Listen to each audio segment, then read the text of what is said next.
عليه ونعوذ بالله من شرور أنفسنا ومن سيئات أعمالنا من يهده الله فلا مضل له ومن يضلل فلا هادي له أشهد أن لا إله إلا الله وأشهد أن محمدا عبده ورسوله أرسله بالهدى ودين الحق ليظهره على الدين كله ولو كره المشركون اللهم صل على محمد وعلى آل محمد كما صليت على إبراهيم وعلى آل إبراهيم وبارك على محمد وعلى آل محمد كما باركت على إبراهيم وعلى آل إبراهيم إنك حميد مجيد أما بعد فإن خير الحديث كتاب الله وخير الهدي هدي محمد صلى الله عليه وسلم وشر الأمور محدثاتها فكل محدثة بدعة وكل بدعة ضلالة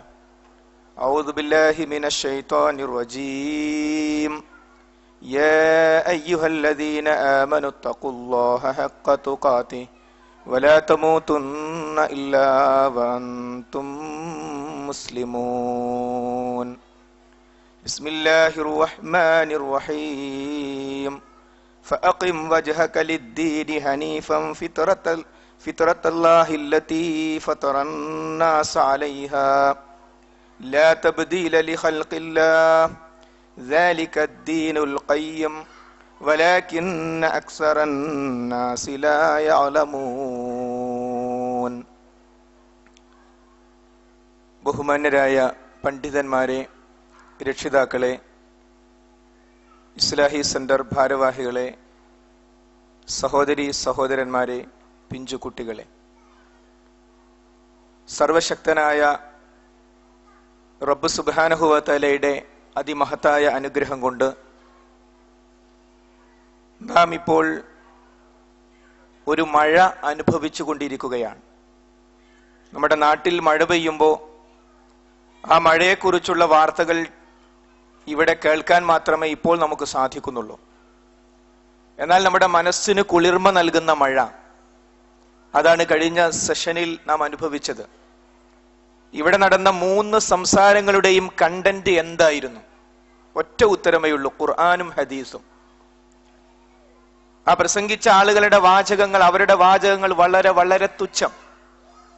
ഈ ഒരു പ്രത്യേകതയാണ് ഇന്ന് ഖത്തറിന്റെ വിവിധ ഭാഗങ്ങളിൽ കലാപരിപാടികളടക്കം ആസ്വദിക്കുവാനുള്ള അവസരമുണ്ടായിട്ടും അങ്ങോട്ട് പോകാൻ നമുക്ക് വഴി അറിയാഞ്ഞിട്ടും കൃത്യമായി വഴി അറിഞ്ഞിട്ടും ഇവിടെ എത്തിച്ചേരാനുള്ള അടിസ്ഥാനപരമായ കാരണങ്ങളിൽ ഒന്ന് നമ്മുടെ മനസ്സിന്റെ അടിസ്ഥാനപരമായ ഒരു ദാഹമാണ്. ഈ ദാഹം സ്വർഗത്തിലേക്കെത്താൻ നമ്മെ സഹായിക്കുമാറാകട്ടെ. നമ്മുടെ ചുറ്റുപാടുകൾ നാം ശ്രദ്ധിച്ചു നോക്കുക. അത്ഭുതപ്പെടുത്തുന്ന, വേദനിപ്പിക്കുന്ന വാർത്തകളാണ് നമ്മിലേക്ക് നിരന്തരമായി വന്നുകൊണ്ടിരിക്കുന്നത്. IAS പാസ്സായ, ഉന്നതമായ സ്ഥാനത്ത്, കലക്ടർ സ്ഥാനത്തേക്ക് സെലക്ഷൻ കിട്ടിക്കൊണ്ടിരിക്കുന്ന ഒരു വ്യക്തി നഗ്നസ്വാമിയുടെ കാല് കഴുകിയ വെള്ളം കുടിക്കുന്നു. എറണാകുളത്ത് ഹൈക്കോടതിയുടെ പുതിയ ബിൽഡിംഗ് ഉദ്ഘാടനം ചെയ്തപ്പോൾ അതിൽ 13-ാം നമ്പർ കാണാനില്ല. റമദാൻ 27-ാം രാവിൽ മഹാനായ നബി കരീം സല്ലല്ലാഹു അലൈഹി വസല്ലമയും അനുയായികളും പള്ളിയിൽ ഇഅ്തികാഫിലായിരുന്നു എന്ന കാര്യത്തിൽ ലോകത്താർക്കും തർക്കമില്ല. 27-ാം രാവിൽ മാത്രമല്ല, റമദാനിലെ അവസാനത്തെ 10 ദിനരാത്രങ്ങൾ അവരങ്ങനെയാണ് ചെലവഴിച്ചത്. എന്നാൽ പള്ളികളിൽ നിന്നും കൂട്ടം കൂട്ടമായി ജനങ്ങളെ പാടത്തേക്ക് തെളിച്ചു കൊണ്ടുപോയി മഹാനായ നബി കരീം സല്ലല്ലാഹു അലൈഹി വസല്ലമയുടെ പേരിൽ സ്വലാത്ത് ചൊല്ലുന്ന, അതിന്റെ പേരിൽ സ്വലാത്ത് നഗർ എന്ന് പറഞ്ഞുകൊണ്ട് മുഹമ്മദ് നബി കരീം സല്ലല്ലാഹു അലൈഹി വസല്ലമയോട് നേരിട്ട് വിളിച്ചു പ്രാർത്ഥിക്കുന്ന രംഗങ്ങൾ കൃത്യമായി നടന്നുകൊണ്ടിരിക്കുന്നു ഓരോ വർഷവും. ഈ അടുത്ത കാലഘട്ടത്തിൽ സ്വത്ത് തർക്കത്തിന്റെ പേരിൽ അനിയൻ ജ്യേഷ്ഠനെ കൊലപ്പെടുത്തി എന്ന വാർത്ത, സ്ത്രീധനത്തിന്റെ ബാക്കി തുക അത് കൊണ്ടുവരാത്തതിന്റെ പേരിൽ, ഭാര്യയെ പീഡിപ്പിച്ചതിന്റെ പേരിൽ ഭർത്താവ് അറസ്റ്റിലായിരിക്കുന്നു. മറ്റൊരു വാർത്ത, പലിശ മൂലം കടക്കണിയിൽ അകപ്പെട്ടപ്പോ സ്വന്തം പിഞ്ചു പൈതങ്ങളെ കിണറ്റിലേക്ക് എറിഞ്ഞ് ഭാര്യയും ഭർത്താവും അതിനുശേഷം കിണറ്റിലേക്ക് ചാടി ആത്മഹത്യ ചെയ്യുന്നു.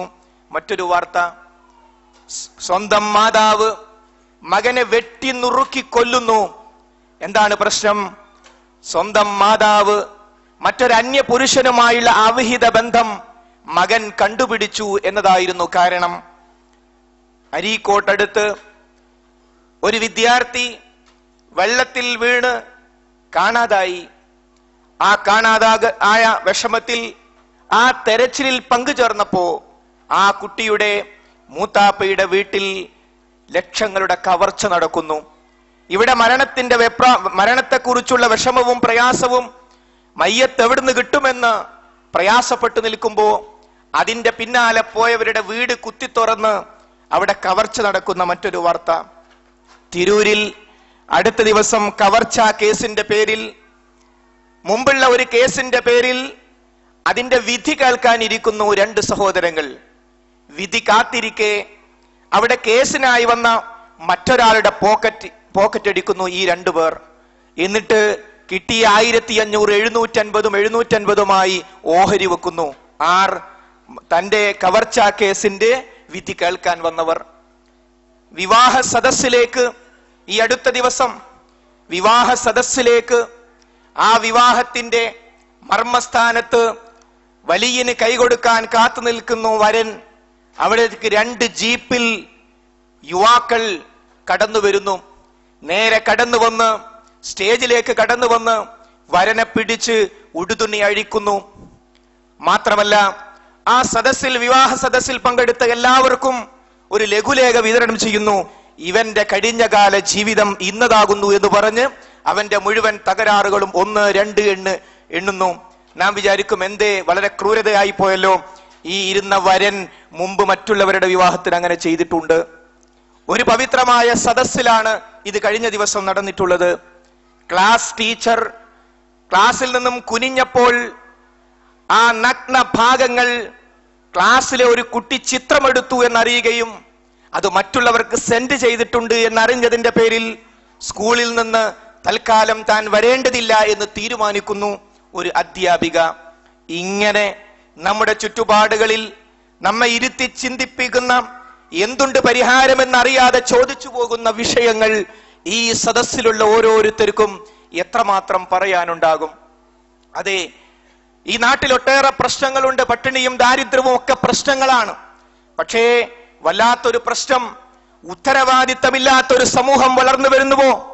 ആരോടും ബാധ്യതയില്ലാത്ത, വിചാരിക്കുന്നത് പോലെ ചെയ്യുന്ന ഒരു സമൂഹം നമ്മുടെ നാട്ടിൽ വളർന്നു വരുന്നില്ലേ എന്ന ചോദ്യത്തിന് അതെ എന്ന ഉത്തരമാണ് നമുക്ക് ലഭിക്കാൻ സാധിക്കുക. പരിഹാരം എന്താണ്? പലതരത്തിലുള്ള പരിഹാരങ്ങൾ നമ്മൾ അനുഭവിച്ചു. കമ്മ്യൂണിസം ഒരു പരിഹാരമാണെന്ന് പറഞ്ഞു, സ്വകാര്യ സ്വത്തിനെ ഇല്ലാതാക്കി എല്ലാം രാഷ്ട്രത്തിൻ്റെത് എന്ന് പറഞ്ഞ്, അതേപോലെ തന്നെ ദൈവനിഷേധത്തിൽ അധിഷ്ഠിതമായ കമ്മ്യൂണിസം തകർന്ന് തരിപ്പണമായത് ഈ സമൂഹം കണ്ടുകഴിഞ്ഞു.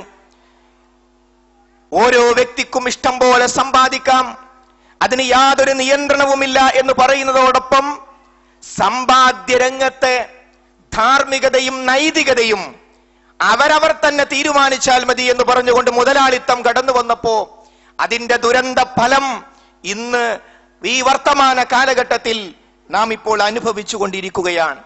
അപ്പോൾ മനുഷ്യനിർമ്മിത പ്രത്യയശാസ്ത്രങ്ങളൊന്നും ഇതിന് പരിഹാരമല്ല എന്ന് അനുഭവിച്ചറിഞ്ഞിരിക്കുന്നു സമൂഹം. പിന്നീട് എവിടെയാണ് പരിഹാരം? എവിടുന്നാണ് പരിഹാരം? ഒരേ ഒരു പരിഹാരം മാത്രം. ചോദിക്കട്ടെ, സത്യമേ പറയാവൂ എന്ന് ഏത് പാർലമെന്റിൽ ആരാണ് എന്നാണ് ബില്ല് അവതരിപ്പിച്ചത്? മദ്യപിക്കുന്നവർക്ക് പോലും മദ്യപിക്കാൻ പാടില്ലെന്നറിയാം. ആരാണ് മദ്യപിക്കാൻ പാടില്ല എന്ന ഒരു പ്രമേയം ലോകത്ത് പാസാക്കിയത്? അതെ, ഈ സനാതന ധാർമ്മിക മൂല്യങ്ങളൊക്കെയും മതത്തിന്റെ സംഭാവനയാണ്. ലോകത്തേക്ക് മനുഷ്യനെ സൃഷ്ടിച്ചയച്ച